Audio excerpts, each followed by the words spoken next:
Hey friends! Hola amigas! I am back. I have just this most delightful story that I wanted to tell you. The other day I was out for a walk with my boys. Both my boys are back at home, and we go for a daily walk or in the morning to try to get the sunrise light in your eyes or the sunset light in your eyes for your circadian rhythm. It is so powerful. Anyway, I was going for a walk with my boys, which I absolutely love to do. And all of a sudden, we could hear like a kid screaming and yelling. And it's like, oh, the three of us, we all stop and we look and we can see it's time for the kids to get out of school and come home from school. And there's this path that these kids come down to get to where we live. And it looked like a bigger brother who was probably in grade, I don't know, like 1 or 2. Maybe he was like, okay, maybe he was, yeah, 8 or something like that. And then another little boy, like a little boy who didn't even look old enough to be in school. And he was laughing, but he was behind the bigger boy, we're going to call them brothers. And he was laughing and skipping, and the older brother was in front, and the younger one was behind, and he was trying to catch him and laughing and having a great old time. And then all of a sudden, like that in a heartbeat, it turned into like tears. And moms, we all know what that is like. You're like having the time of your life as a kid, and then 1 second later it's all hell and it's horrible. And the next thing you know, this kid is throwing a fit. He's screaming at the top of his lungs. He's so devastated, he's so distraught, and he's screaming. And it's because his brother isn't waiting for him and he's too far in front of him. But the interesting thing is, every time the big brother would stop, the little kid would stop too. And then he would just keep crying and screaming and yelling. And it was like, oh my God, my heart hurt because I felt bad. I felt so bad for the little brother, even though the big brother wasn't doing anything wrong. It's just how we roll. You know what I mean? Like when we're siblings or family members, we know what it takes to get a reaction or what you want out of that family member. And he was screaming, like he was so distraught. And then eventually they met up. And I can't remember how, if finally like the big brother stopped and the little brother actually caught up to him. But it was so fascinating because they sat there, and I don't know what they were saying because they were across the street. They were really far away. We were just watching this from afar, but the three of us stopped and watched this whole thing play out. And the one little brother finally caught up to the big brother, and then all of a sudden the big brother like hugged the little brother, and they were talking. And then they turned, after their little talk, they turned and started to walk away, and they held hands, like the big brother grabbed the little brother's hand. And it was so, oh my gosh, the three of us just melted. We're like, oh, what did we just see? It was so insane. Like the whole thing was insane and powerful on many, many levels. Like just, there was so much to unwrap, but it just filled my heart with joy to witness that and to see that. And the same as my boys. And I wanted to share that with you because it was just like, holy cow, what a powerful moment. And I also wanted to share with you something else that really was a great awareness for me, because I'm always talking about staying strong in midlife, and the key to having a really good life as you get older is mobility. Like I swear that is the key for many, many reasons. First of all, because you're independent. Second of all, because you can go and do social activities, because the key to living a happy life is connection with community. And if you're not mobile, you lose that connection with community, and it gets harder and harder to go out and connect and do things and stay active. And as I look at the next generation of women in my life, like just people that are in my life who are that next generation, I just really am noticing this really, really, really strong connection to something very specific and how they live their life, whether they're living a good next set of, like the last years of their life, or if it's not so good. And the one thing that really sets people apart, the people that are really enjoying themselves to the fullest and the ones that aren't, is strength. And I know that seems really crazy, but this light switch went on for me because I see these people as they're getting older, these women as they're getting older.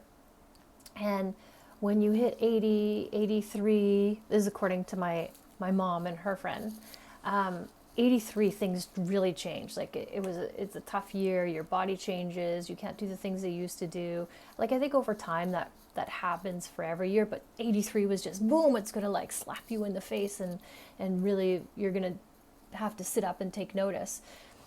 And the one thing that makes somebody in those years really having a good life is strength.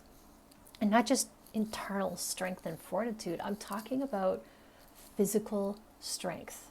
Physical strength. And this is why, weightlifting is so important, because it's building those muscles so that you have the ability to be mobile, meaning you can get up and you can go anywhere and do anything all on your own, whenever, however, with whoever you want. That is the key to living a really good long life.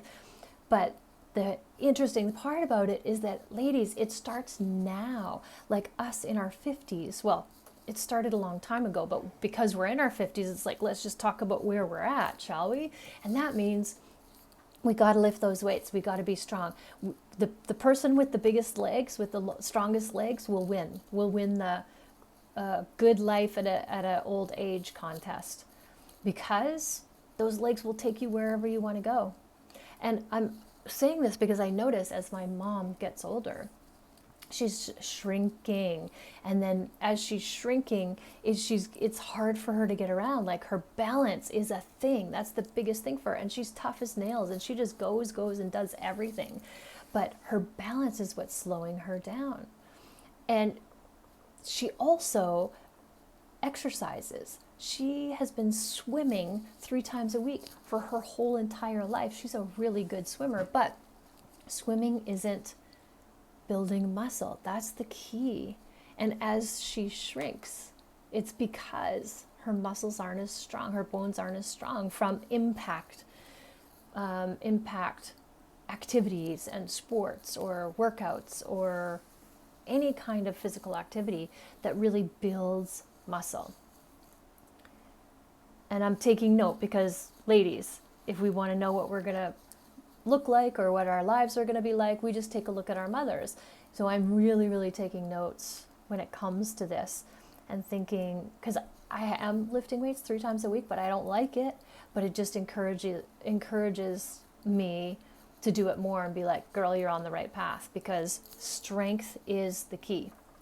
And then another interesting fact is it's always the men that go first. So now you have all these women that are outliving their husbands, and we need to unite as a group. And not only unite, but we need to be strong. We need to build strength. We need to build muscles so that we can still live a happy, full life. That is the key. If you are living a fulfilled life, you can live till you're 150. But if you're not, then what's the point? It makes everything so hard. It makes life hard. So I want to try to inspire you to build strength in a way that works for you. Like I said, I don't like lifting weights, but in my mind, I know how important it is. So I shall be lifting weights. I'm going to be lifting all the weights because I want to really be mobile. I want to be taking myself wherever I want, whenever I want as I get older. And that's really what I wanted to share with you today, is how important strength is. And it's funny because before, when we're new moms and stuff, we're doing it just for our sanity. And before that, we were doing it just for our looks. We just wanted to look in shape and be looking good. And it's funny how things are always changing now. It's just straight up mobility. Like, we just want to function. And that's why it's so important. So take this and think about, what could you do to build strength, to help build some muscle so that you can be super mobile as you age and get older, and that you are still large and in charge, And no matter what age you are living your best life. Yeah, and it could be a sport. It could be so many things, but impact is really important. Building those bones, building those muscles. So that's my rah-rah for today. But also, I wanted to say I haven't been around much because I've been doing some, new things and that. And I'm here to say that I am totally and completely changing up my life, and I love it. I love every second of it. And I am off traveling again. And I was thinking long and hard whether I was just going to do it or if I was going to share it with you guys, because life is really, really short. And what I've decided is I'm going to share it with you guys. I'm traveling again, and I'm taking you with me. I'm taking you with me because I feel like, although I'm not taking new clients and I'm not going to be coaching, I really feel like if I can live my best life and just share that with other midlife women, like all the knowledge that I've learned over the years and from all the certificates that I have and trainings I've done, if what I share helps one person with one thing, then that's a win. And that is why I'm going to take you traveling with me. So you guys, pack your bags. We're going.